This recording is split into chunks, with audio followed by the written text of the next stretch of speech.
Jūs, kai buvote sveikatos apsaugos ministru Skvernelio vyriausybėje, prasidėjo pandemija, teko imtis tam tikrų ribojimų ir Vėgėlė tiek tuo metu, tiek jau vėliau, kai konservatoriai atėjo valdžią, jisai buvo toks ne antivakseris, bet tarsi ir to suvaržymų priešininkas. Jums čia neižvelgėte tokių ideologinių skirtumų?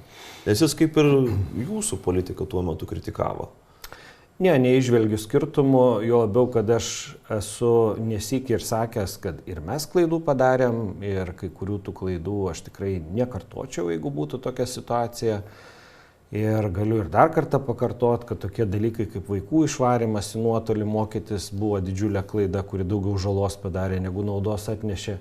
Tai aš manau, yra kvaila neigti, kad tu padarai kažkokių klaidų, ypatingai tokioj situacijoje, kurios nėra iš ko net paklausti, negali pasimokyti, turi priimti sprendimus ir tik paskui gali pasakyti, jie pasiteisino, nepasiteisino, buvo teisingi ar ne.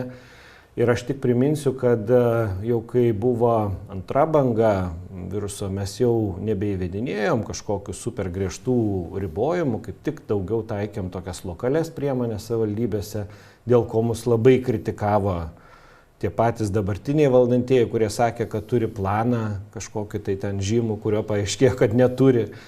O tai, kad Ignas Vėgėlė pasisakė dėl žmogaus teisų klausimų, aš manau, kad čia yra labai labai rimta diskusija, tarp kitko, nes ir juos nereiktų nurašyti ant kažkokio ten antivakserio ar panašiai, todėl kad, taip jau visą laiką būdavo sveikatos srity, ta medicininė etika, bioetika, tai reiškia, kur baigėsi vieno žmogaus teisės ir prasideda kito žmogaus teisės. Ir ar galima daryti tam tikrus dalykus dėl visos visuomenės su konkrečiu asmeniu. Pavyzdžiui, spausti jį vakcinuotis ir taip toliau. Žinant, kad yra rizikų ir buvo naivu ir kvaila jas neigti, todėl kad joks preparatas medicinoje, kuris turi realų efektą, negali neturėti pašalinių poveikių. Jis turi jų turėti. Jeigu jų niekam nėra, tai ten turbūt nieko nėra apskritai, gal ten vanduo tiesiog. Tai neigti šitos dalykus buvo tiesiog kvaila ir visuomenė tą supratus, juk skaityti žmonės tai moka. Jie pradėjo skaityti aprašus tų vakcinų, pradėjo skaityti publikacijas, versti iš anglų kalbos, ne iš rusų, iš anglų, taigi žmonės vakarų pasaulyje laisvai jos publikuoja. Ir jiem pradėjo kilti klausimų, kodėl pas mus yra apie tai nešnekama ir ar nebuvo padaryta tam tikrų klaidų ir dabar jau yra pripažįstama irgi, kad jų buvo.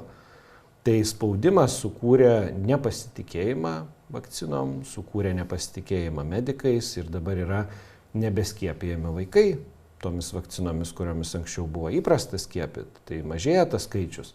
Tai reiškia, buvo padaryta daug žalos, aš jau nešneku apie galimybių pasus, kuriuos tiesą sakant įvedinėjogi net ne sveikatos ministras, o jūs prisimenat, kas įvedinėjogi?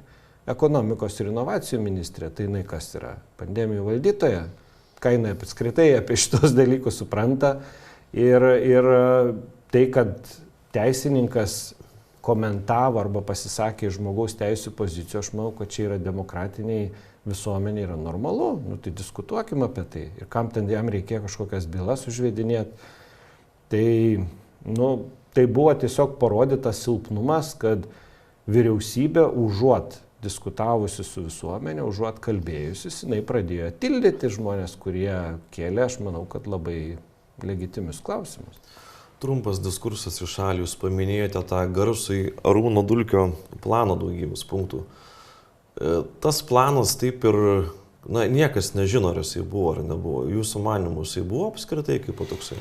Ne, jo dabar 100% aišku, kad jo nebuvo, nes jeigu jis būtų buvęs, jį būtų buvę galima parodyti. Tai jeigu turi planą, tai o kodėl jį slėpti? Kas ten tokio stebuklingai slapto yra? Čiagi ne koks gynybos valstybės planas, kad ten atskleisi kažkokius išteklius, karių dislokacijas, čia mes ne apie tai šnekam. Tai finalas, man dėl ko yra pikta, tai man yra pikta ant dabartinio prezidento. Jisaigi žinojo, kad to plano nėra. Ar tikrai žinojo? Kaip jis galėjo nežinoti, taigi Dulkys ten kažkokias papkeles nešiojosi.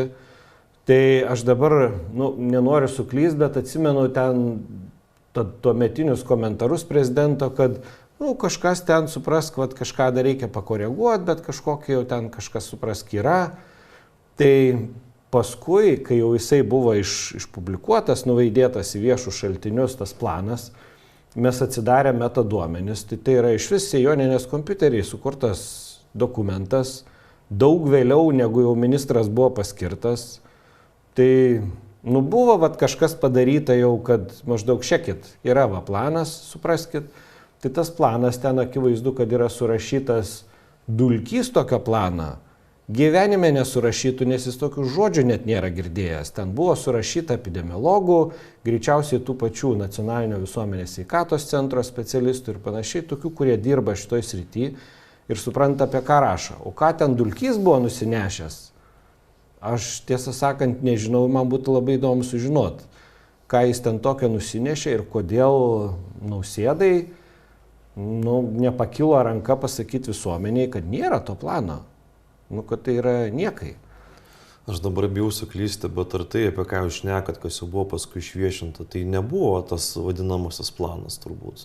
Tai ir buvo tas planas, apie kurį paskui mes klausinėjom ir apie jį šnekėjom ir skaitėm, nes mes vis klausdavom, gal pamenat, vis klausdavom, kur yra tas planas garsusis. Ir jo vis nebūdavo. Ir paskui staiga po kelių mėnesių sako, taigi yra jis internete.